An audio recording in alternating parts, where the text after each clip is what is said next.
오늘도 어저께와 마찬가지로 이 다윗의 기도입니다. 기도. 어저께는 어떤 기도를 했습니까?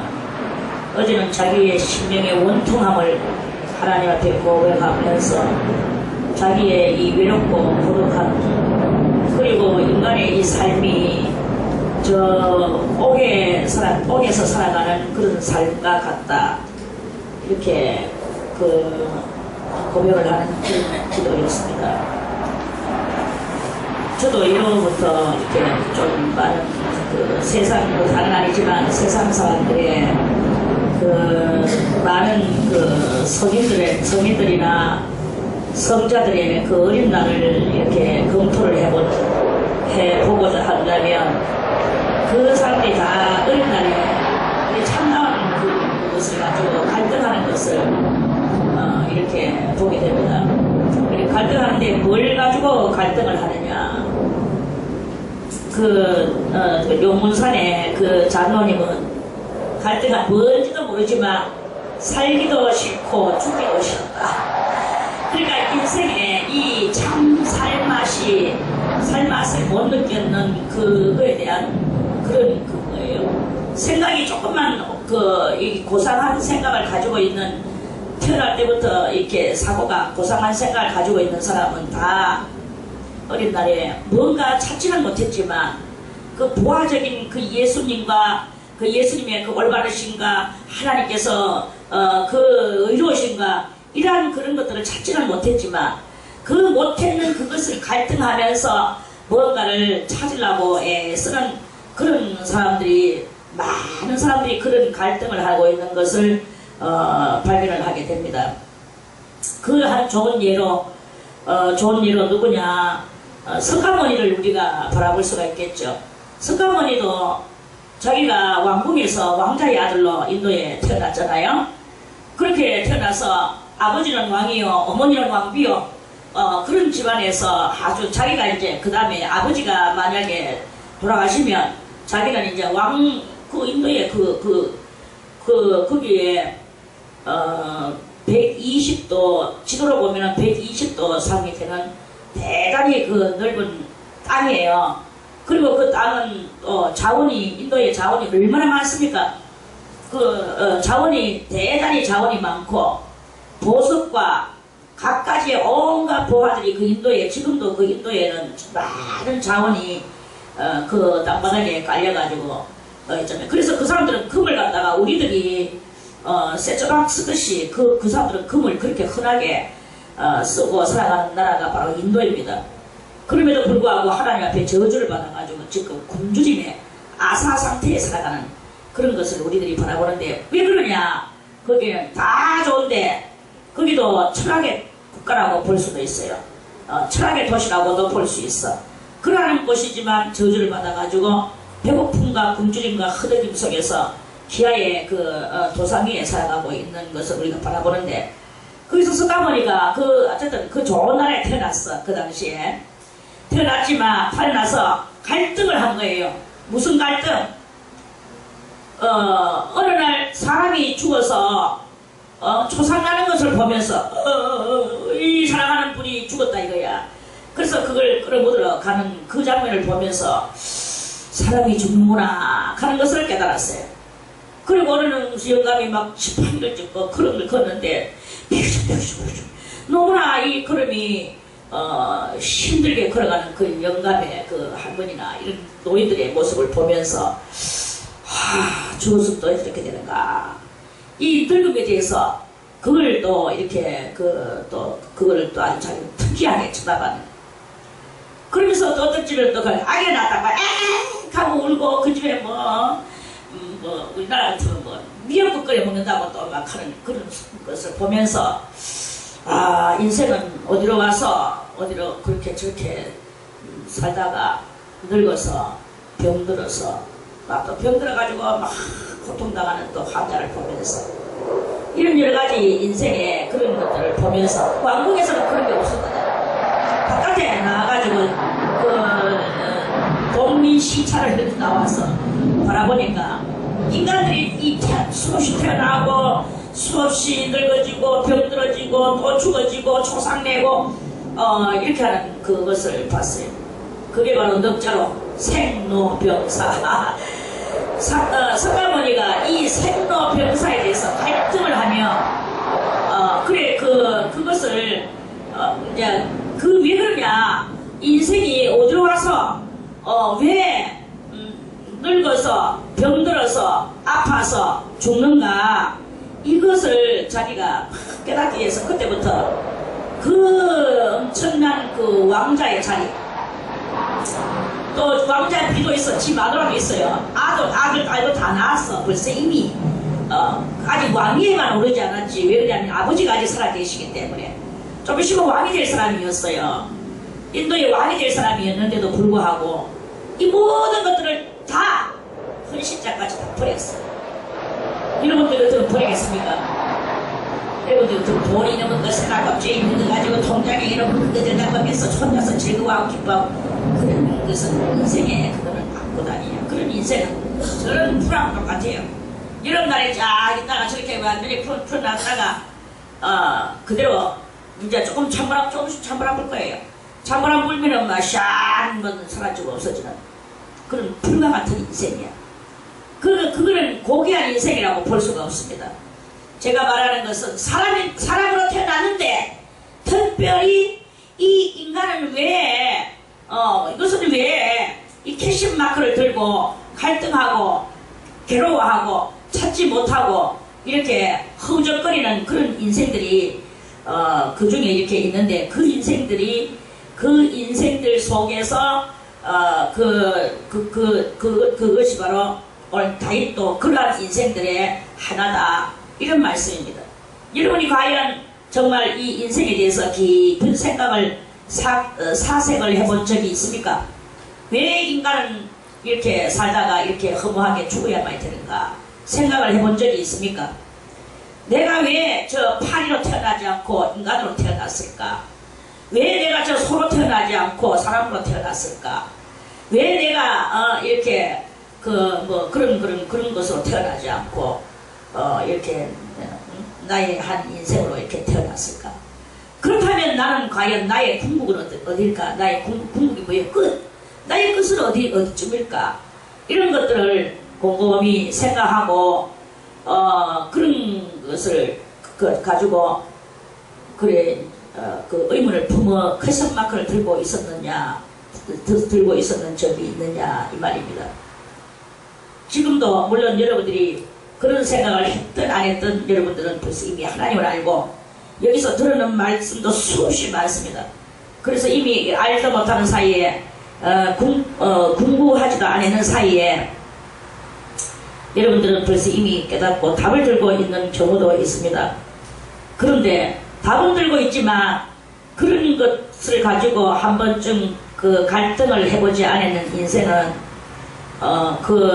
이 영적인 길을 걸어간다 해도 그런 과정이 없는 사람은 왕도를 걸어갈 수가 없어요. 왕의 길을 걸어갈 수가 없다, 이 말입니다. 왕의 길은 지금 이 세상에서 대통령이나 수상이나 이런 왕을 보고 말하는 게 아닙니다. 그런 것을 말하는 게 아니고, 그리스도 예수님은 이제 왕 중에 왕으로 계시고 우리는 분봉왕으로 이제 갈락하는 그 진리의 도를 오늘도 깨닫기 위해서 모였는데, 그것을 그러한 그 속에서 나는 왕이 될 거야 하고 겪고방까지 까불기는 뒷다 까불고 이렇게 하지만, 정말 왕의 모습을 갖추고 나아가는 그런 진중한 모습이 있는 그런 그런 마음속에 그런 갈등이 있는 모습이 있냐 이거예요. 내가 오늘 배불리 먹고 하고 좋은 거 다 하고 내 기분 따라서 살고 이렇게 하다가 이 하루가 지나가고, 이게 바로 왕도의 길입니까? 그거는 왕도의 길이 아닙니다. 왕도의 길은 무엇이 올바르냐, 무엇이 영원한 것이냐, 무엇이 그 끄트머리냐, 이거를 알게 하여 밥 먹는 것도 잊어버리고 그거를 고민하며 그거를 끝까지 연구하는, 그걸 보고 끝까지 연구, 그걸 보고 두 자로 그걸 보고 궁구라고 하는데, 그 궁구하는 그런 사람이 되야 됩니다.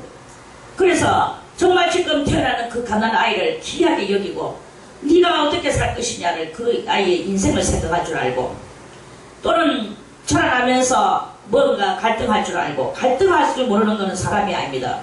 짐승은 다 좋은데 우리 사람하고 다 똑같아.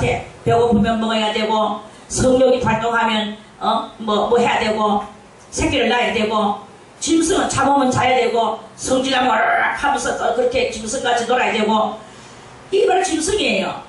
사람도 역시 마찬가지로 배고프면 먹어야 되고, 성욕이 올라오면 뭐 해야 되고, 새끼 낳아야 되고, 사람도 역시 그렇게 하면서 다 짐승하고 똑같이 살아갑니다. 사람이라고 다 사람이 아니다 이거야. 그런데 그 중에서 생각할 줄 아는 사람이 되어야 된다 이 말씀입니다. 생각할 줄 모르는 거는 짐승하고 똑같다. 생각할 줄 알아. 그래서 과연 그 생각 속에서 그 인생의 끄트머리, 그 궁극, 그 끄트머리는 궁극입니다. 궁구가 있고 극이 있어. 그래서 이 극에 달해야 되는, 끄트머리에 달해야 되는 이것에 대한 그 깨달음을 얻기 위하여 말씀을 읽으며, 때로는 그것이 무엇일까 하나님 앞에 기도하며 우리가 이렇게 그 끄트머리는 무엇일까를 고민하고 상념에 젖을 줄 아는, 이게 바로 사람이다 이거예요. 그리고 우리가 이렇게 살아가면서 그 몇 단계로 우리가, 이거는 예수 믿든지 안 믿든지 누구든지 다 그래요. 몇 단계로 우리가 살아가느냐. 1단계 짐승의 단계. 1단계는 짐승의 단계예요. 사람은 분명히 사람인데 짐승같이 사는 게, 생각 없이 사는 게, 사니까 사는 거지. 그게 바로 짐승 단계. 그래서 이제 내가 살다가 보니까 짐승은 짐승같이 살았는데, 이건 무엇일까? 이건 무엇일까? 저건 무엇일까? 계속 퀘션 마크를 만들어내는 사람이, 요런 사람이 무슨 단계냐? 사람의 단계. 그래서 이제 그 짐승 단계에서 사람으로 올라가는 거예요. 저는 석가모니를 생각할 때 조금 그 집 동네에다가 대하기는 미안하지만, 그분도 뭐 우리가 다 존경해야 될 사람이고, 또 자기도 한 인생을 살다간 그 고관 삶을 살다간 분이기 때문에 그분을 우리가 조금 이렇게 볼 필요성이 있는 거죠. 그분을 보고 저는 뭐라고 말하고 싶으냐, 사람이었구나 하고 싶은 거예요. 사람이었구나. 공자도 사람이었구나, 참 사람이었구나. 뭐 참 하는 건 좀 하지만 참은 예수 외에는 참이 없습니다. 그러나 사람 중에서도 사람, 조금 고급스러운 사람, 그런 뜻에서 그랬는데, 사람의 단계. 그러니까 이런 우리가 그 인생의 그 고도의 가치 개념을, 다 같이 고도 가치 개념, 이 고도 가치 개념을 가지려고 애쓰는 그 사람이 바로 사람 중에서도 사람이구나 하고 그렇게 우리가 알 수가 있는 거예요. 그래서 우리 여러분들도 그냥 이렇게 가지고 가지고 욕심내고, 오늘도 자기 이성대로 살고 자기 아직대로 살고 하면서 자꾸 자기 자랑만 하면서 이렇게 사는 그런 것이 아니라, 진정한 사람은 고도 가치 개념을 가진 사람입니다. 고도 가치 개념. 그 고도 가치 개념을 가진 사람이 그 참된 사람이다. 이렇게 사람 중에 사람이다. 그 공자도 그렇고 맹자도 그렇고, 그 사람들이 뭐 유교였기 때문에 그 사람들은 예수하고는 상관이 없어요. 그러나 이런 모든 사람들, 이런 데까지 오를 수 있는 게 사람이란 말입니다. 짐승은 이런 것까지 못 오르는 게 그게 바로 짐승이다 이 말이에요. 그래서 그런 것까지 오르는 사람은 기본적으로 돼야 되지 않겠는가, 이런 말씀이죠. 그래서 우리가 이렇게 이러한 그 생각에 따라서 기도하는 것도, 오늘 있는 다윗의 기도인데, 이 기도하는 것도 그 기도의 질이 달라진다. 기도의 질이. 기도의 질이 달라지고, 사람이 달라지게 되고, 그러다 보면 점점 더 궁극으로 이끌어가는 거야. 나도 그냥 지도 외우고 싶으면 돼. 경찰 여보세요. 여보세요.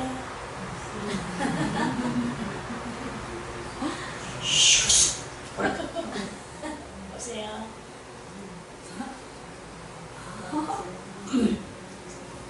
이해하는데 관심 쓰지 말고 말씀에 은혜나 받으세요. 그래서 이런 그러한 사람으로 떠진다 해도 그 사람으로 있다 해도 구원이 되느냐? 고도가치 개념을 가진 사람이 구원이 되느냐? 되겠습니까? 안 되겠습니까? 되겠다고 생각이 됩니까? 안 되겠다고 생각이 됩니까? 응? 뭐라고? 야, 니는 내 설교를 듣나? 뒷근형에 그거를 듣나?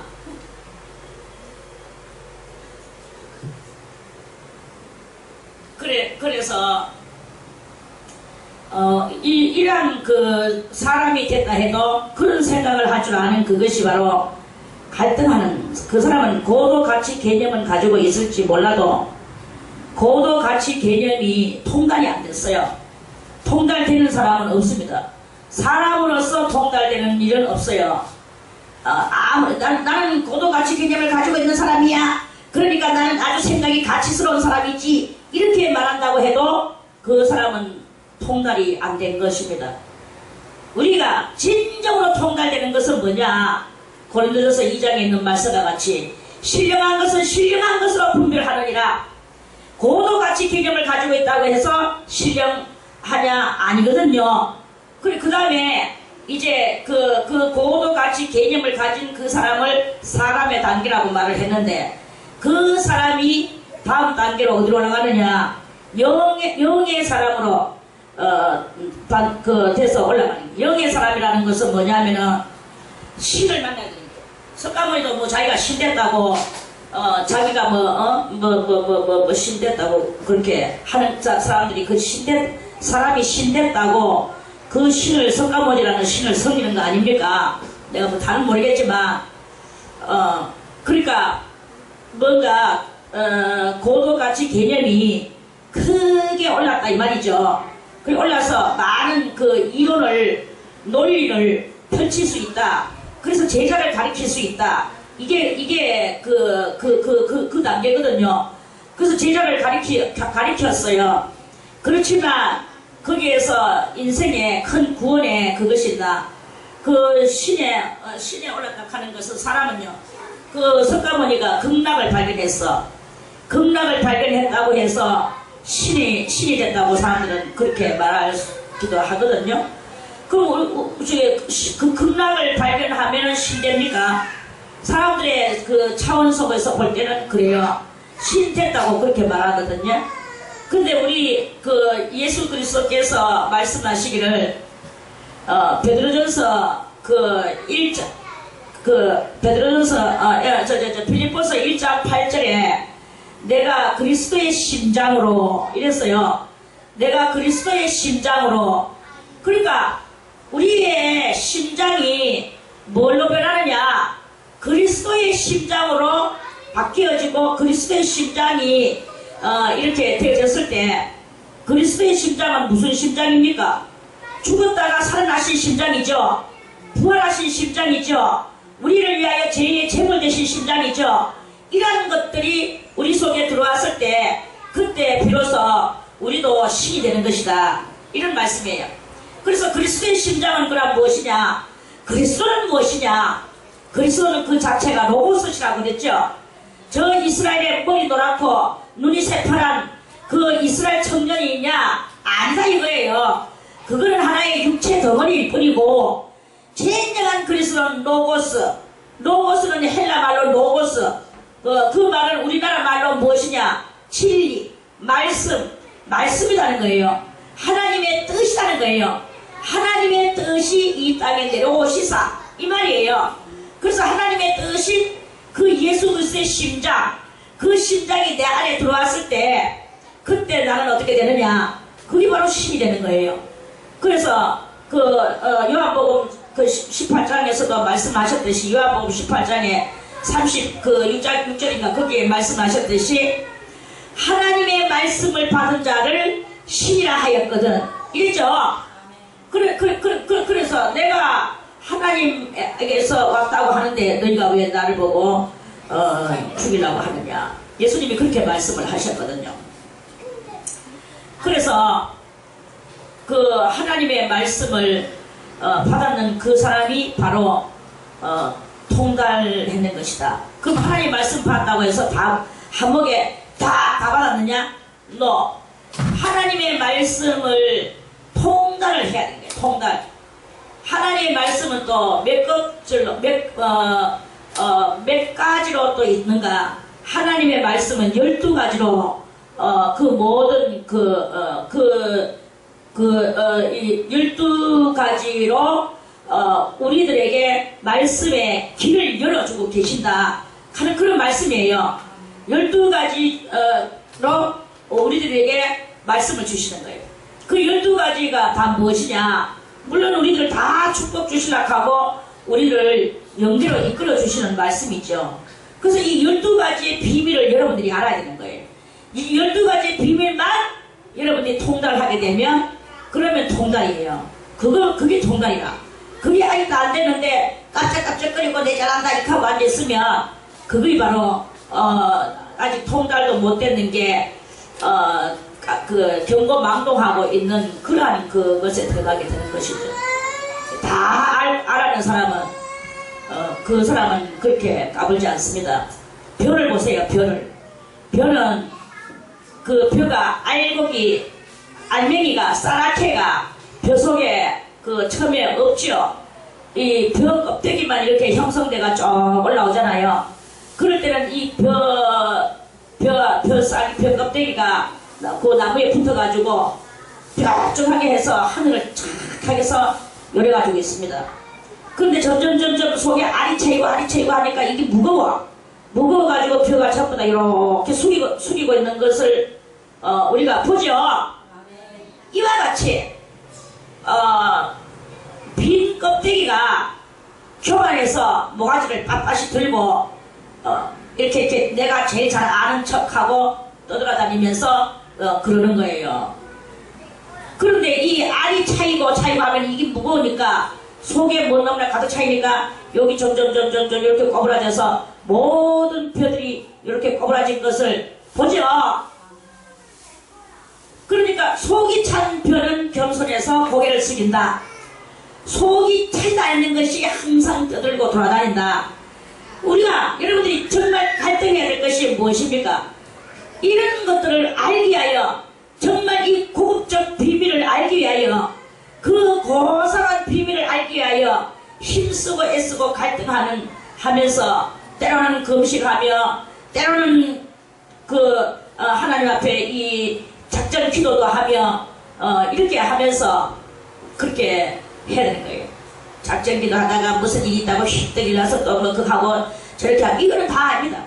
예배드리다가 중간에 번쩍 일어나가 돌아다니고 이거 다 아닙니다. 전부 다 그거는 다 가짜고 속이 피어있는 것들이에요. 정말 그 속이 무거운 사람은 이렇게 고개 숙이고 그 자리에 있는 거예요. 그 자리에 있으면서 말이 없어. 고개를 숙이고 있어. 다 알고 있으면서도 말 안 해요. 몰라서 말 안 하는 게 아니라 그런 사람들은 처음에는 저 아무것도 모르는가 보다 말하는 거 있겠네. 사람들은 처음에는 가볍게 여기겠죠. 근데 나중에 한 가지 할 때는 묵직한 말을 해놓고 이렇게 하거든요. 그게 무엇입니까? 그게 속에 통달했다는 뜻이에요. 주의 일하는 것도 그래요. 주의 일하는 것도 아무도 모르는 사람을 해놓고 막 너를 하고 싶어 방방방방 뛰거든요. 그 전부 다 진짜 속으로 아이고 개코도 치도 모르는 게 지거든. 지도 살지도 못한 주제에 저는 다 그 남의 그것을 보고 뛰는 거다. 열과성을 다해서 뛰는 것같이 보이지만 실상은 그건 다 비속이 피기 때문에 그런 거예요. 정말 아는 사람은 조용히 있습니다. 정말 아는 사람은 가만히 있어요. 하고 싶어서 날뛰는 그런 것이 없어. 다 그런 거는 갈등할 때의 이야기죠. 그리고 우리가 이렇게 갈등하는 때가 있어야 되고 또 꽉 차는 때가 있어요. 깡통도 그렇잖아요. 빈 깡통이 항상 가볍게 구부러 당기고 소리가 시끄럽게 난다 그러잖아요. 속이 꽉 찼는 통조림 깡통 아무리 뜯어보세요. 땅땅땅 소리가 안 납니다. 근데 빈 거는 청청청 소리 나거든요. 여러분들이 그렇게 우리가 짐승의 단계에서 사람의 단계에 왔다고 다 된 것이 아니다 이거야. 내 말은. 그리고 우리의 기도가 어떤 방향으로 흘러가야 되는가 지금 기도 방향을 지금 가르쳐 주기 위해서 여러분들의 이 인격 조절을 지금 하고 있는 중입니다. 과연 여러분들은 인격은 지금 어디까지 왔습니까? 짐승의 단계입니까? 그저 몸뚱아리 조금 아프면 달려갑니까? 어디로? 누구를 찾아서? 그저 뭐 배고프면 누구인가 가가지고 남이 먹든 말든 내 다 맛있는 거 다 먹어버립니까? 이런 모든 것들은 짐승의 단계예요. 그렇다면 여러분들은 인생의 생로병사에 대해서 연구해 봤습니까? 정말 그 생로병사 때문에 그저 남이 말하는 그런 대로 연구하는 게 아니고 정말 그 여러분들이 어디서 왔는가를 생각해 봤습니까? 왜 태어나서 왜 늙어서 왜 이렇게 째깍째깍 시간이 가면 늙어지는지 이거에 대해서 연구해 봤습니까? 여름에 겨울 옷을 입어 봤습니까? 겨울에 여름 옷을 입어 봤습니까? 저 바닷가 나가서 그 바다 물을 바라보면서 생각을 한번 해본 적이 있습니까? 그저 몸뚱아리 뛰어대로 뛰어댕기고 잠깐이라도 앉아있지도 못하고 뭐 그렇게 합니까? 이런 것은 전부 다 아직까지 다 그것이 아니다 이거예요. 진정한 기도는 골방 가운데에서 참 사람이 되어서 하는 게 그게 바로 진정한 기도다. 참 사람이 되었을 때 그 참 사람에게 그리스도의 심장, 부활하신 심장, 피 흘리신 심장, 우리를 위하여 사랑으로 죽어주신 심장, 희생하신 심장, 이런 심장들이 이제 우리들에게 임해에 들어와야 되는 것이죠. 이런 심장들을 받았는 사람을 보고 그래서 그 심장을 받고 이제 그 받았는 사람은 이제부터 우는 거예요. 무엇 때문에 웁니까? 주님의 그 뜨거운 사랑 때문에 울고 하나님의 그 엄청난 섭리가 있다는 것을 몰랐던 내 자신을 대하여 울고 그걸 가지고 우는 거죠. 그러면서 저 죽어가는 영혼들을 저것을 어떻게 할까? 그것을 어떻게 할까? 말해봐야 통하지도 않아도 저들은 알지도 못하는데 저 철부지 벌레 같은 인생들을 저것을 어떻게 할까? 나도 벌레였었다. 너희가 세상 사람들을 너희 가운데서 이방 사람들이 너희 가운데 있을 때 너희가 박대하지 말아라 그랬죠. 너희도 옛날에 이방 사람이었었더니라. 너희도 옛날에 애굽에서 살았었더니라. 그런 거와 같이 나도 옛날에 불신자의 삶을 살았고 믿음이 없는 삶을 살았고 내달란 듯이 살았고 내달란 듯이 방방 뛰었고 이렇게 다 이렇게 했었는데 저것들을 지금 어떻게 하면 건져낼 수 있단 말이냐. 이런 이 모든 말들을 말해봐야 저것들을 알아듣지도 못하는데 저것을 어떻게 한단 말이냐. 이런 것들을 가지고 고심을 해본 적이 있습니까? 생각한 적이 있습니까? 이렇게 이러한 그것을 하는 사람이 오늘 이 143편에 그 그리스도의 심장을 받고 기도하는 것입니다. 여호와여 내 기도를 들으시며 내 간구에 귀를 기울이시고 주의 진실과 의로 다른 것이 아니라 하나님의 진실하심과 하나님의 그 올바르심을 가지고 자기한테 응답해라. 진실함은 무엇입니까? 진실함은 우리가 거짓된 삶을 살던 짐승 삶을 살던 그것이 바로 그건 거짓된 삶이에요. 진실 반대는 거짓이거든요. 짐승적 삶을 사는 것은 다 무슨 삶이냐? 거짓된 삶이다. 이런 말씀이죠. 의는 무엇입니까? 의는 이제 참 사람 되기 위하여 연구하고 갈등하는 것이 의고 하나님의 그 엄청난 그 고귀하신 그것이 바로 의입니다. 그런 것들로서 내게 응답하소서. 주의 종에게 심판을 행치 마소서. 우리가 이렇게 이 땅에서 살아가고 있는 이 모든 것을 보니까 하나님 앞에 심판받아 마땅하다. 주의 목전에는 의로운 인생이 하나도 없나이다. 이 사람을 봐도 그렇고 저 사람을 봐도 그렇고 나도 봐도 그렇고 의로운 목전이 주의 목전에는 목이 무슨 목자냐? 눈목자지요. 전자는 앞전자지요. 그러면 눈앞에 이 말입니다. 주의 눈앞에 이 말이에요. 주의 눈앞에는 의로운 인생이 하나도 없나이다. 뭐 남 보면서 뭐 그렇게 말하겠습니까? 내 자체가 의롭지 못한 그것을 보면서 회개하는 말씀이에요. 회개 없는 기도가 아니죠. 내 자신을 쳐서 복전시키는 기도를 할 때 그때 주님의 성령이 크게 은총으로 내려오는 놀라운 은혜를 받게 될 것입니다. 회개 없는 기도는 백날 가도 하나님이 응답해 주지 않습니다. 응답을 해주는 것 같이 보여도 그거는 하나님의 응답이 아니고 마귀의 응답입니다. 마귀가 응답을 주는 거예요. 하늘에서 미가 선지자가 이렇게 볼 때 하늘에서 거짓 영들이 여호와 앞에 와가지고 그렇게 한다고 그랬죠. 내가 가서 저 아합을 깨이겠고 전쟁터에 데려다가 죽이겠습니다. 여호와는 그래 니는 깨이겠고 할 것이다. 가봐라. 하나님의 거짓 영도 하나님 보내셔요. 거짓 영은 하나님이 안 보내는 것과 하나님은 뭐 올바른 것만 하는 것이 보이죠. 안 그렇습니다. 모든 거짓도 하나님이 만드시고 빛도 하나님이 만드시고 어둠도 하나님이 만드시고 이런 모든 것들을 다 하나님이 만드셨어. 그 만드신 하나님께서는 우리들에게 때로는 절망으로 때로는 희망으로 우리들에게 역사하시는 거예요. 절망이 올 때는 마귀가 주는갑다 하지만 마귀가 주는 게 아닙니다. 우리들이 죄 가운데 있을 때 그 죄를 깨닫게 해주려고 우리들한테 그렇게 주시는 거예요. 어쨌든 간에 그런 모든 이러한 사실은 이것이 망고불변의 인지상정입니다. 망고불변의 인지상정임에도 불구하고 이 짐승 같은 사람들은 망고불변의 인지상정을 모르는 거야. 여러분들은 망고불변의 인지상정, 우리들하고 관계없는 이 사건 속에서도 망고불변의 인지상정이 사건이 관계가 없는 게 아니라 있지만 내가 관계를 안 시키려고 하는 그런 상황 속에서도 망고불변의 인지상정이 있다는 것을 그걸 알아야 되는 것인 거죠. 데려올 줄 알고 망고불변의 인지상정, 그건 내하고 관계없는 일들 속에 그것이 분명히 망고불변의 인지상정이 일어나게 되어 있습니다. 그것입니다. 그게 바로 진실의 자기가 의로운 인생이 하나도 없구나 하나님이여 깨달을 때 여호와를 만나게 되는 거예요. 회개할 때 여호와를 만나게 되는 거예요. 이 망고불변의 인지상정 속에서 내가 얼마나 회개해야 될 일이 있는가를 그거를 깨달아야 되는 거예요. 회개를 못하는 인생은 그거는 멸망받을 인생이죠. 바보, 영적인 바보라고 보면 돼요. 영적인 바보. 실질적인 바보는 하나님께서 귀하게 여기셔서 혹시나 건져주실 수도 있지만 영적인 바보는 거의 불가능에 가깝고 하나님도 포기하시는 겁니다. 하나님도 포기하시고 버리신다면 그거는 뭐 그대로 멸망이에요. 하나님도 포기하시고 버리신다 하면 왜 되겠습니까?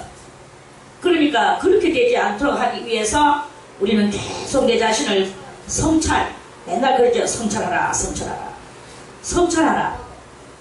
자기를 살펴보라 이거예요. 자기를 살펴보고 오늘도 내가 내 조디를 함부로 놀렸나? 입술을 함부로 놀렸나? 어저께도 말했죠. 내 입술 앞에 파수꾼을 세우소서. 그리고 우리가 이렇게 죄를 짓는 이런 일들이 너무나 많습니다. 저들은 이대한 목사님이고 저들은 이대한 박사니까 저들은 뭐 그런 일이 없겠죠. 다 개코 같은 소리입니다. 그런 거는 안 통합니다. 하나님 앞에. 세상에서 주는 뭐 학문 가지고 그게 하나님 통하느냐? 택도 없습니다. 이 세상에는 아무 직분도 없고 아무것도 없어도 그저 광주리 장사를 하고 다니는 할머니라 할지라도 내 자신을 발견하고 나를 깨닫고 하나님 앞에 나의 이 인생에 의로운 것이 없는 것에 대해서 안타까이 여길 줄 아는 그 심정이면 그리고 그러면서 더욱더 겸손함으로 나아가고 하나님의 말씀 그리스도 예수의 심장을 받았다면 그 사람은 왕이 될 것입니다. 왜? 예수님이 왕이시기 때문에. 그러니까 우리가 우리의 심장 속에 우리의 심장을 잘라내고 예수의 심장을 받아야 돼요. 자, 우리 빌립보서, 자, 그러면 1장 찾아보겠습니다. 빌립보서 1장 8절.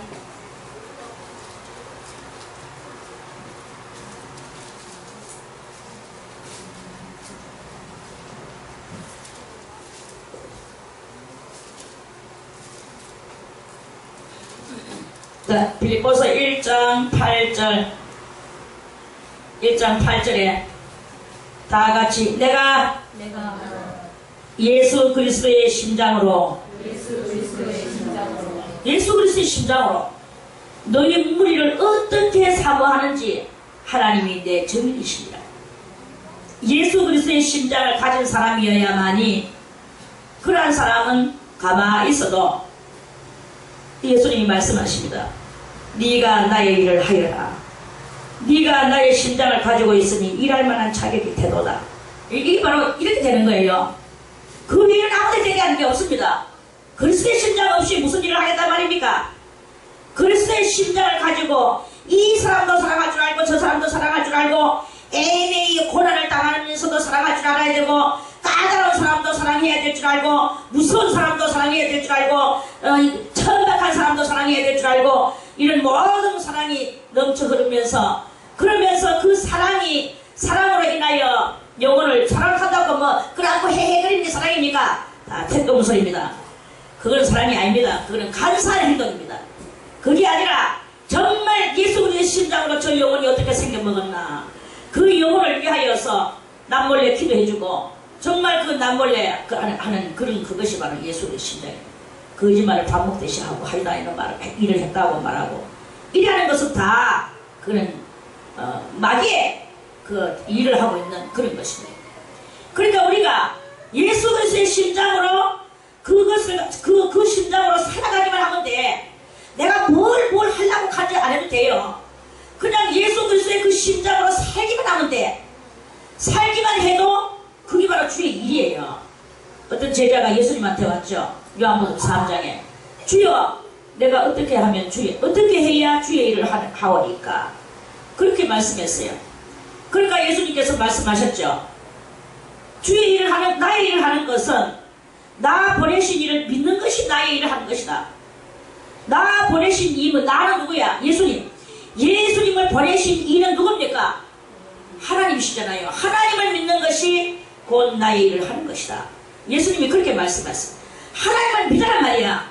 왜 하나님을 못 믿고 오늘도 엉뚱한 데로 빌빌 돌아다니고 그렇게 하면서 그게 그러고 주여 나는 주의 일을 합니다.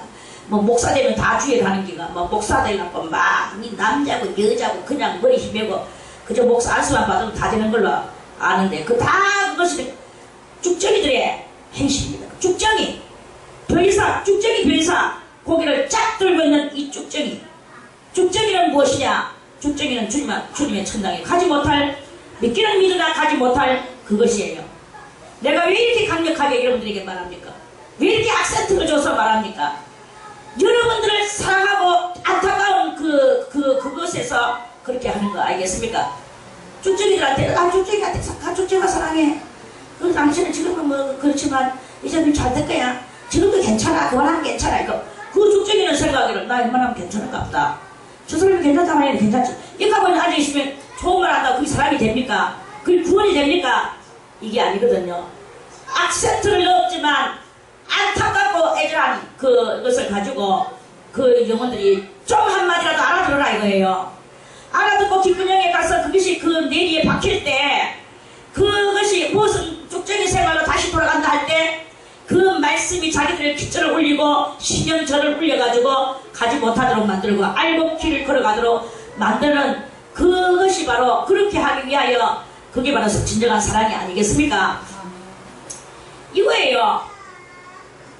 그러니 그것이지. 그러니 우리가 이 기도를 해야 되는데 어떻게 해야 되느냐? 항상 이 그리스도의 심장을 가지고 그 기도를 해야 되는 것이다. 하나님 그런 그 말씀입니다. 여러분들이 그래서 그리스도의 심장을 가진 사람은 사람의 단계에서 신의 단계로 올라온 거예요. 비록 내가 육신 담고 밥을 먹고 똥을 싸고 살아가고 있지만 그렇지만 그 모든 사고 개념은 신의 성품에 참여한 자가 되는 것이죠. 자, 신의 성품에 참여한 자에 대해서 우리 하나만 더 말씀을 또 보겠습니다. 신의 성품에 참여한 자 베드로전서를 찾아서 보겠습니다. 신의 성품에 참여한 자는 어떤 사람인가?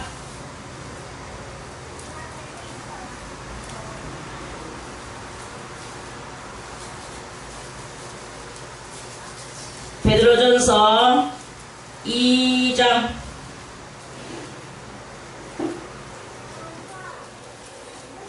베드로전서 2장 1절부터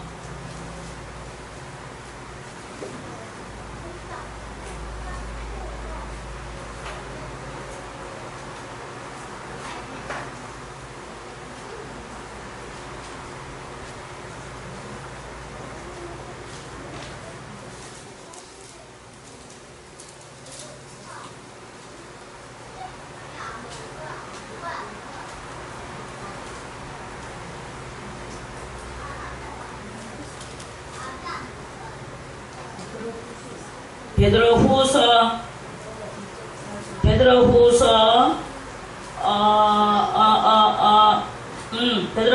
1장 베드로후서 1장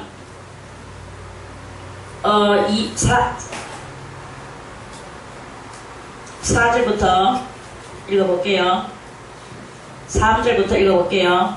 그의 신기한 능력, 여기도 성경에도 이렇게 말씀, 그의 신기한 능력 이렇게 했어.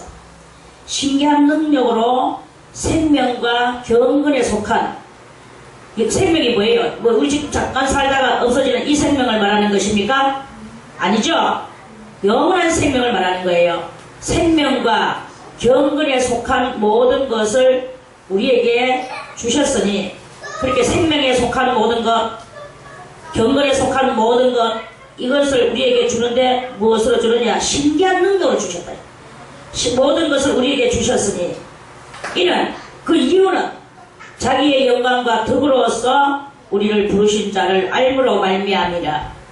이로써 우리가 그 영원한 생명과 경건에 속한 모든 것을 받았는 우리는 무엇이냐? 우리는 신의 4절에 이로써 그 보배롭고 지극히 큰 약속을 우리에게 주사 이 약속으로 말미암아 너희로 정욕을 인하여 세상에서 썩어질 것을 피하여 무엇을 피하여? 세상에서 썩어질 것을 피해가지고 우리를 어떻게 만들어준다? 신의 성품에 참여하는 자가 되게 하려 하셨으니 이랬죠. 그러니까 우리가 그 다음에 사람, 아까 전에 짐승 다음에 누구예요? 사람이죠. 사람 다음에는 누구예요? 신. 그 신이 들어가는 거야. 그런데 아직까지 신에 들어가는 게 아니라 신의 성품에 들어간다 했어. 그러면 성품에 들어가면은 성품에 그것도 성품이 되는 게 아니고 참여하는 자가 되는 거예요. 신의 성품에 참여하는 자가 되는 것은 하나님의 형상을 닮아 나아가는 것을 말하는 것이죠. 그래, 하나님의 형상을 닮아 나아가는 것, 신의 성품에 참여하는 자가 되게 하려 하셨으니, 그러면 하셨으니까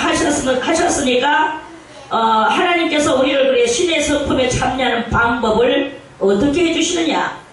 그 방법은 바로 이러므로 너희가 그 신의 성품에 참여하는 방법은 너희가 더욱 힘을 써라. 무슨 힘? 너희 믿음을 가지고 있는데 믿음에다가 덕을 끼쳐라. 덕은 무엇입니까? 덕은 남들의 모든 사람들에게 다 잘해주는 그것을 해야 돼요. 내한테 잘해주는 사람한테만 잘해주는 게 아니고 내한테 못해주고 애매하고 까다로운 사람한테도 잘해주라 이거야. 이게 덕사인 거예요. 그렇게 애매하고 까다로운 사람하고 관계 없었는데 실상은. 그런데 이 믿음을 가지고 신의 성품에 참여하려고 내 믿음에다가 덕을 쌓는 거예요. 덕이라는 것은 남한테 모든 것을 잘해주는 게 덕이에요. 그러면 빵 한 개 사가 잘해주는 거 그것도 덕이라면 덕이겠죠. 배고픈 사람한테 빵 한 조각 주는 것도 덕이죠. 진정한 덕은 무엇이냐? 진정한 덕은 그 사람의 마음을 어떤 누구의 마음이든지 간에 흡족하게 만들어 줄 수 있어야 된다. 그러면 어떤 사람의 마음에 흡족하게 만들어 줄까요? 알지 못하는 사람들에게 깨닫게 해주고 이렇게 하는 그런 것도 물론 좋겠지만 많은 사람들 가운데서 이 덕을 쌓으려고 하면 우리는 질서를 찾아와야 돼. 질서. 이거 안에 이렇게 있는데 이거 조금 수도원이다. 지금 우리 예배 드리고 있다. 예를 들어서 지금 제가 원장이다. 원장이 여기서 설교를 하고 있다.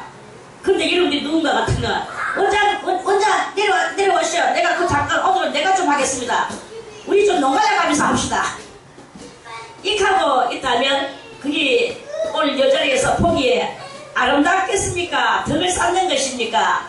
그것이 꼴불견이 되겠습니까? 응? 알았어요. 말해보세요. 우리 자 황성환 씨 말해보세요. 그것이 뭐가 되겠나? 거기 그들 너가 그게 아름답겠나? 꼴불견이 되겠나? 꼴불견? 아이고 그래 예수 처음 믿는 사람도 저런 말을 할 줄 아네. 그런 거예요. 그러니까 질서가 없는 거는 꼴불견이에요. 자, 어떤 집안에 가정집이 있었다. 아버지가 농사를 지으면서 자기는 땅을 파면서 열심히 농사를 지어가지고 그 농사했는 돈을 벌여서 아들 공부를 시켰어. 아들은 아버지의 그 뒷바라지로 인하여 가서 공부를 해가지고 박사학위를 받아왔어. 정치학 박사를 받아왔어. 그러니까 막 정치학 박사가 되니까 온 사람들이 다 정치가님 다 이렇게 하거든요. 바깥에서 그렇게 살다가 집안에 들어왔어요. 초가집에. 농사짓는 아버지의 집안에 왔어. 그럼 박사가 되고 수많은 엘리트들이 자기한테 무릎 꿇고 박사님 한다고 해서 그 아버지 지금 땅 파고 있는 아버지가 그 앞에 고개를 숙이고 박사님 해야 되겠습니까? 그리고 영감 자기는 아버지 보고 영감 이렇게 불러야 되겠습니까? 그렇게 해야 되겠습니까? 그게 꼴불견입니까? 정당한 이야기입니까?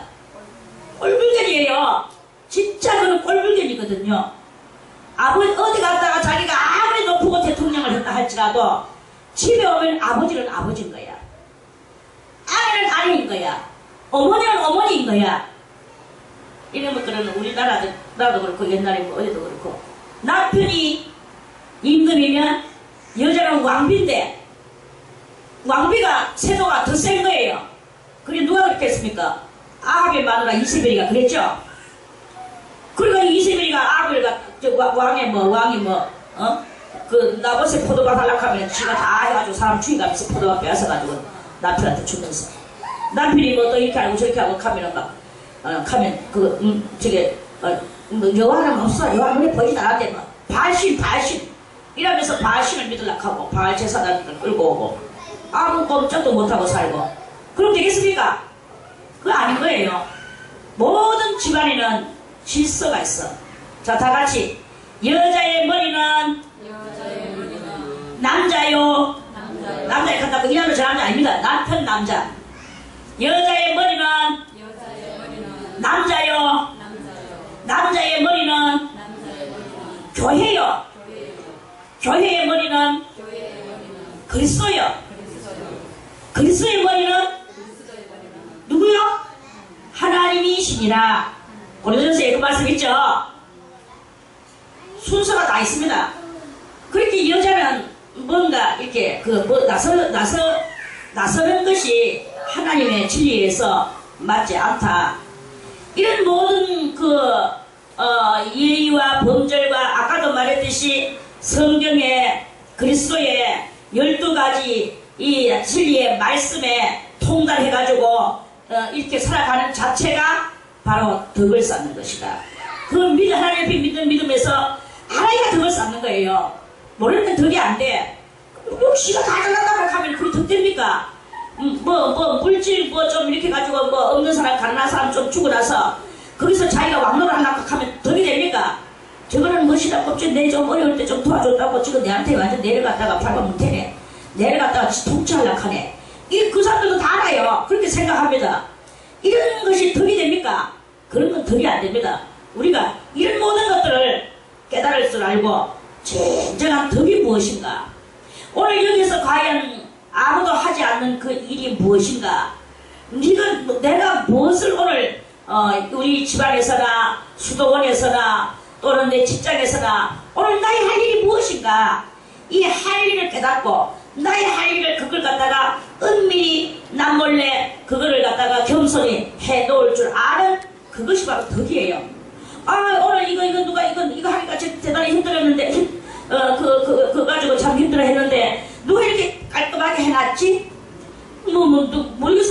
하는지 아무도 알지 못하게 다 이렇게 은밀한 중에 해놓을 줄 아는 이게 바로 덕 쌓는 거예요. 믿음의 덕을.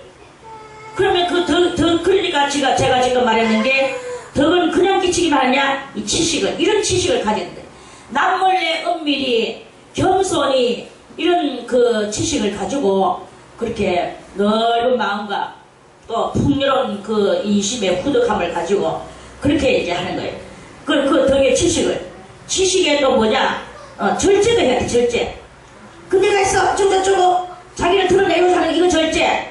또 아니면, 알아주기를 원하는 그 마음을 갖다가 그 마음이 솟아오르는 이 마음을 절제를 해야 되는 게, 우리는 그냥 내가 알아주기를 원하는 이기 속에서 막 그냥 뭐가 튀어오르거든요.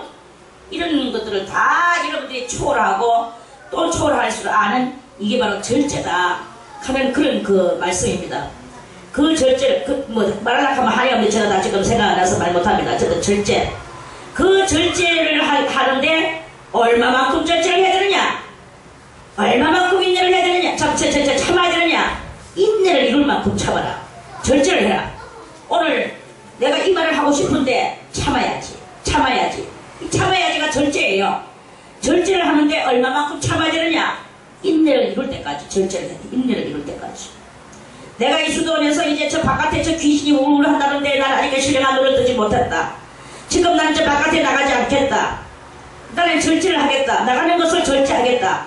나가는 것을 절제하는데 그것을 얼마만큼 절제를 해야 되느냐? 인내를 이룰 만큼 절제를 해야 되는 거예요. 인내를 이룰 만큼. 그 인내에다가 또 무엇을 하느냐? 자기 힘으로 하는 것이냐? 이 모든 것들은 내 힘으로 하는 것이냐? 아니고 하나님을 경외하는 그 경건의 모습을 가져가. 우리 경건의 모습으로. 그냥 지하고 싶은 말 다 하고 까불고 싶은 대로 다 까불고 먹고 싶은 대로 다 먹고 막 이렇게 사는 거는 그건 짐승입니다. 이제 여러분들이요, 신의 성품에 참여하는 여러분들이 되시기를 바라겠습니다. 그래서 기도도 신적으로 하기를 바라겠습니다. 신적으로 해야 하나님하고 통하지요. 통하는 기도를 해야 될 거 아니겠습니까?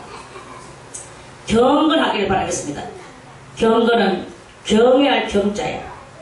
그러면서 우리의 이 행동을 이렇게 겸손하게 고개 숙인 행동을 하는, 하나님을 바라보는 행동을 하는, 이게 바로 경건입니다. 그 경건에다가 형제를 또 돌아봐야 돼. 디모데에서 말씀하시기를, 디모데 전서에서 말씀, 자기 골육을 돌아보지 않는 자는 불신자보다 더 악하다 했습니다. 뭐 형제가 배가 고파 죽는지 말든지, 내만 잘 살고 내만 먹고 내만 모으고, 그건 짐승의 모습이죠. 형제 우애에 또 우애의 사랑. 애자도 이게 우는 도두자고 애는 사랑의 자거든요. 그럼에도 불구하고 또 여기서 또 극단적인 사랑을 말씀했어요. 사랑을 공급해라. 이 사랑은 우애는 무엇이냐? 우애는 인간적인 사랑, 인간적인 육적인 사랑. 그런데 마지막에 나오는 그 우애에다가 사랑을 공부하라 하는 이것은 신적인 사랑. 그러니까 인간적 사랑과 신적 사랑 모든 것을 다 동반해서 그 형제를 사랑하라고 말씀하십니다. 이런 것이 너희에게 있어 흡족한즉 너희로 우리 주 예수 그리스도를 알기에 게으르지 않고 열매 없는 자가 되지 않게 하려니와, 요렇게 이것을 해야 이 4절에서부터 이 7절까지의 이 모든 것이 너희에게 있으면, 그러면 열매가 생겨나게 되고, 그러면 주 예수 그리스도 아는 데서 흡족하게 된다. 그런데 요 4절에서부터 7절까지 이 말씀이 이런 것이 없는 자는, 9절에 이런 것이 없는 자는 소경이라. 소경이 뭐예요? 육적인 소경을 보고 말하는 것입니까? 아니고 영적인 소경, 영적인 신령한 눈가리가 없다 이 말입니다. 신령한 눈이 소경이야. 그래서 원시치 못하고, 원시가 뭐예요? 원은 멀원자입니다. 한문으로. 이게 한문이 좀 많이 있어서 여러분들이 모르니까 내가 한문까지 가르쳐줘 가면서 말합니다. 이거는 원자는 멀원자, 실은 볼시자, 먼데 것을 보지 못하고 이 말입니다. 신령한 눈이 없는 관계로 먼데 것을 보지 못하고 먼 것을 보지 못한다는 말은 뭐냐? 앞날을 내다보지 못하고 앞날을 내다보지 못한다는 말은 뭐냐? 예언을 할 줄 모르고 이 말이에요. 예언을 할 줄 모르고 그저 발등 내 판치 앞도 못 내다보고 짐승같이 살아가는 요러한 것들을 이야기하는 거예요. 이것을 오늘 이 베드로후서 1장 이런 말씀에 여기에서 이 말씀을 우리들이 깨닫고 이 말씀대로 아직까지 되지도 않았지만 대 나가려고 힘쓰고 애쓰고 되질 때 그럴 때 우리는 이 모든 신의 성품에 참여해서 그렇게 해서 하나님의 나라에 넉넉히 들어감을 얻을 것이다. 이런 말씀하십니다. 빠듯하게 들어가는 무슨 말합니까? 넉넉하게 들어간다는 말이 있는 거 보니까 빠듯하게 들어간다는 말도 있겠죠. 넉넉하게 들어간다는 말은 영광스러운 구원을 말하는 것이고 빠듯하게 들어간다는 말은 부끄러운 구원을 말하는 거예요. 부끄러운 구원은 그냥 일상의 구원이고 넉넉하게 들어간다는 말은 왕이 돼서 천년왕국의 분봉왕으로 살아갈 것을 말하는 것입니다. 이러한 그 말씀의 그 뜻을 깨닫고 오늘 다시 이 시편 144편에 그래서 원수가 내 영혼을 핍박하며 내 생명을 땅에서 엎어서 나로 죽은 지 오랜 자같이 흑암한 곳에 거하게 하였나이다. 지금 이러한 세상 그거는 바로 다 이러한 세상 속에서 이제 이거는 우리가 두 가지로 오늘 말씀 속에서 우리가 볼 때는 두 가지로 우리가 이렇게 읽을 수가 있어요. 뭐냐? 내가 짐승이 되었을 때 내가 짐승 차원의 사람이었을 때 그때 그 끔끔한 곳에서 나는 회개를 해야 된다. 이거 아까도 회개하다 말았지. 그 회개를 하면서 내가 이러한 모든 짐승의 상태에서 벗어져 나오기 위하여 갈등하고 궁구하고 그렇게 있어야 되는 것입니다. 그런데 이제 베드로후서나 아까 우리 빌립보서에 있는 그리스도의 심장을 받는 것이나 이런 것이 다 되는 상태 속에서는 나는 아직까지 똥 누고 밥 먹고 살아가지만 그러나 아직까지 일하는 것을 살지만 나는 그러나 한신의 성품에 참여했고 그리스도의 심장에 참여했는 나는 주여 저 영혼들을 위하여 내가 눈물로 예수 그리스도의 심장을 가지고 기도해 줄 수 있고 나도 저 애굽에서 살았더니라 하는 이 말씀을 기억하면서 저 아직까지 애굽 생활을 하고 세상 생활을 하고 있는 그들을 위하여 정말 피눈물 나는 그 심장을 가지고 그들을 위하여 그 피 눈물 나는 기도를 해줘야 되는 이런 그 상태다. 이런 말씀이에요. 할렐루야. 이렇게 자라나는 그런 상태 속에다가 그렇게 자라나는 우리들이 다 되시기를 바라겠습니다. 그렇게 하면서 이 기도를 하게 되는 거예요. 그러므로 내 심령이 속에서 상하며 내 마음이 속에서 참담하나이다. 내가 아직까지 이 상태에 있어도 상하고 참담하지만 이제 나는 벗어져 올라왔는데 아직까지 내가 돌아보니 나는 할례를 받고 나는 지금 정결하게 됐는데 정결하게 돼 있으면 뭐합니까? 환경은 아직까지 똥같은 세상 이 더러운 세상 죄악된 세상에 아직까지 내가 머물러서 아직도 흑암이 내한테 덮쳐져 올라오고 있단 말입니다. 여기에서 내 심령이 참담해 할 줄 아는 이러한 심령 상태가 되어야 되는 것이다. 아직도 이 세상은 영에 대해서는 무지하고 무식하고 내가 아무리 많이 알고 이렇게 해도 이 세상에 통하지도 않고 홀로 이렇게 있어야 되고 저 사랑하는 영혼들이 지금 아직도 저 승리자에게 사로잡혀가지고 있는데 저 승리자에게 사로잡힌 자를 어떻게 도로 찾아올 수 있겠습니까? 말은 나 주 여호와가 이르노라 그 승리자에게 사로잡힌 자를 내가 빼앗아올 것이고 저 강포자에게 빼앗긴 것들을 내가 다 도로 찾아올 것이니 너는 그리스도의 심장으로 다만 기도만 하여라. 주님께서 이렇게 말씀하시는 것을 깨닫는 이러한 그 심령이 되어야 되는 것이다 하는 그런 말씀입니다. 그래서 이 성도는 지금 그렇게 기도합니다. 5절에 내가 옛날을 기억하고 옛날이 어느 때입니까? 짐승의 시대 때를 기억하고 사람의 때를 그때를 기억하고 이제는 내가 예수 그리스도의 심장을 받았고 내가 이제는 신의 성품에 참여하려고 하는 이러한 때가 있는데 그 기억하고 주의 모든 행하신 것을 묵상하며 주의 손의 행사를 생각하고 주를 향하여 손을 펴고 내 영혼이 마른 땅같이 주를 사모하나이다. 주님이여 나는 이제 짐승의 그것에서 벗어나고 그렇게 내가 했지만 주님이여 아이도 이 땅에는 주님의 하실 일이 많나이다. 이런 그 기도도 되겠지만 주님이여 정말로 내가 더러운 죄를 다 생각하고 내가 이렇게 있으니 하나님이여 이 땅을 고쳐주시고 이 땅을 살펴주시옵소서. 이 땅을 회개시켜 주시옵소서. 이 땅에는 우리 아들이 있고 우리 딸이 있고 우리의 남편이 있고 우리 아내가 있나이다. 이 땅에는 우리의 부모가 있나이다. 우리 땅에 우리 형제가 있나이다. 이 땅에는 나의 사랑하는 나의 친척들이 있나이다. 나의 친구들이 있나이다. 저것들이 다 홍수물에 떠내려가듯이 지금 다 제 물에 떠내려가고 있나이다. 주님이여, 이것을 어찌하면 좋겠나이까. 이런 진정한 기도를 하나님 앞에 할 줄 아는 이 상태가 바로 이 143편의 그 상태가 이 말씀입니다. 그래서 저를 생각하고 마른 땅같이, 마른 땅이 뭡니까? 마른 땅에 물 보면 물 자매에 보면 물이 편합니까? 샥 딱딱하면 어떻게 안 합니다. 아니 더 가지. 막 마른 땅에다 물을 강물같이 부었을 때 이 마른 땅이 축축해지는 거야.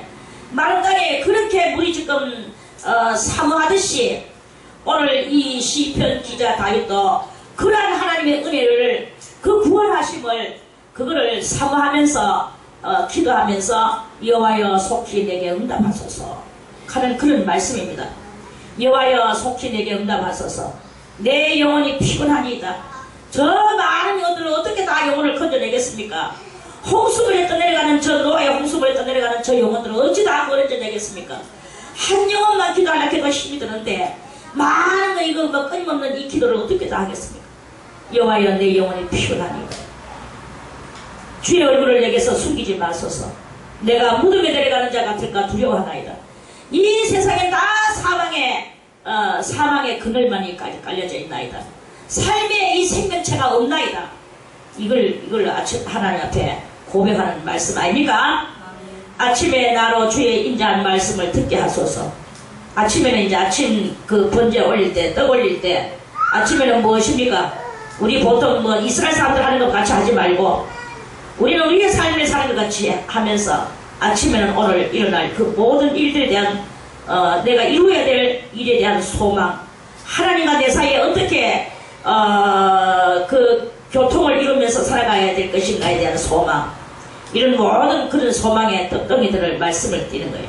주님께서 오늘 나에게 무슨 말씀을 주시는가? 저는 어느 날에 항상 아침에 눈 뜨면 성경책을 그냥 쭈둑 폈어요. 그때는 정말로 계시도 없었고 뭐 한 번씩 있다 해도 그런 것이 없을 때였어요. 딱 피면 눈에 딱 들어오는 말씀이 있어. 그러면 그 말씀, 오늘 이 말씀이 이루어질 모양이구나. 이 말씀대로 되어질 모양이구나. 뭐 회개하는 것이든지 아니면 그런 축복이라든지 아니면 또 어떤 때는 또 말씀을 덜치면 또 무슨 말씀이 나옵니까? 내가 오늘 십자가에 못 박히노라. 내가 오늘 3일 내가 그래서 3일 만에 살아나노라. 누가 보고 말씀이 쩌라랑 나오라. 내가 대제 사람들과 유대인들에게 내가 잡혀서 십자가에 못 박히노라. 오늘 막 죽을 일이 생기겠구나. 험난한 일이 생기겠구나. 그러면서 그걸 가지고 점을 치면서 살았습니다. 그런데 때가 이러면 이제 하나님께서 그렇게 책을 따닥 안 들쳐도 이 책 손에 안 들고 댕겨도 항상 주님이 같이 하시면서 말씀을 주시는 거예요. 순간순간 시시분분초처럼 누가 무슨 말을 하면 그 말씀이 따르륵 올라와. 그렇다고 옮겨주지는 않습니다. 좋은 것은 옮겨주고 좋은 것도 안 옮겨줍니다. 아무것도 옮겨주지 않습니다. 왜? 좋은 거 옮겨주면 교만이고 나쁜 거 옮겨주면 또 슬기내고 하나도 거기서 좋은 일이 안 일어나. 그 사람이 물론 그렇습니까? 하는 사람도 있긴 있어요. 그래도 안 가르쳐줘. 왜? 이 사람 가르쳐주면 또 저 사람도 가르쳐달라고 하거든. 저거가 찾아야 되거든. 자기들이 찾아야 되거든. 여러분들도 이렇게 찾아야 될 것입니다. 그리스도의 심장이 여러분들한테 머물기를 바라겠습니다. 그 심장이 바로 말씀이요. 여러분들에게 가르쳐주는 진리요. 영원한 생명이 되는 것입니다. 그래서 그 아침에 나로 주의 인자한 말씀을 듣게 하소서. 기도하세요.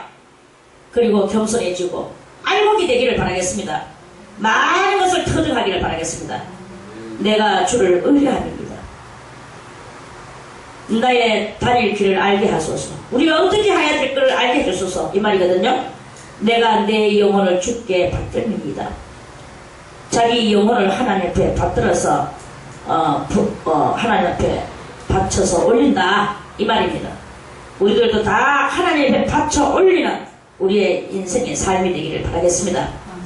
여호와여 나를 내 원수들에게서 건지소서. 내가 주께 피하여 숨었나이다.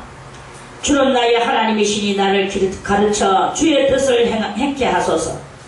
이제 우리들이 다 하나님의 뜻을 깨달아서 행하는 그 기도인 거예요. 그래서 어느 때가 될 때까지 다 난 이 말이 됐어. 거기에 성경에서 고린도전서에서 말씀했죠. 고린도전서 10장에 섰다고 생각하는 자는 넘어질까 조심하라. 내가 이 말이 됐다고 생각하는 자는 넘어질까 조심하라. 그렇게 말씀하셨습니다. 나를 공평한 땅에 인도하소서. 여호와여 주의 이름을 인하여 나를 살리시고 주의 의로 내 영혼을 환난에서 끌어내소서. 주의 인자하심으로 나의 원수들을 끊으시고 내 영혼을 괴롭게 하는 자를 다 멸하소서. 우리 영혼을 괴롭게 하는 게 누굽니까? 저는 여러분들에게 원수를 두 종류의 원수를 가르쳐주고 싶습니다.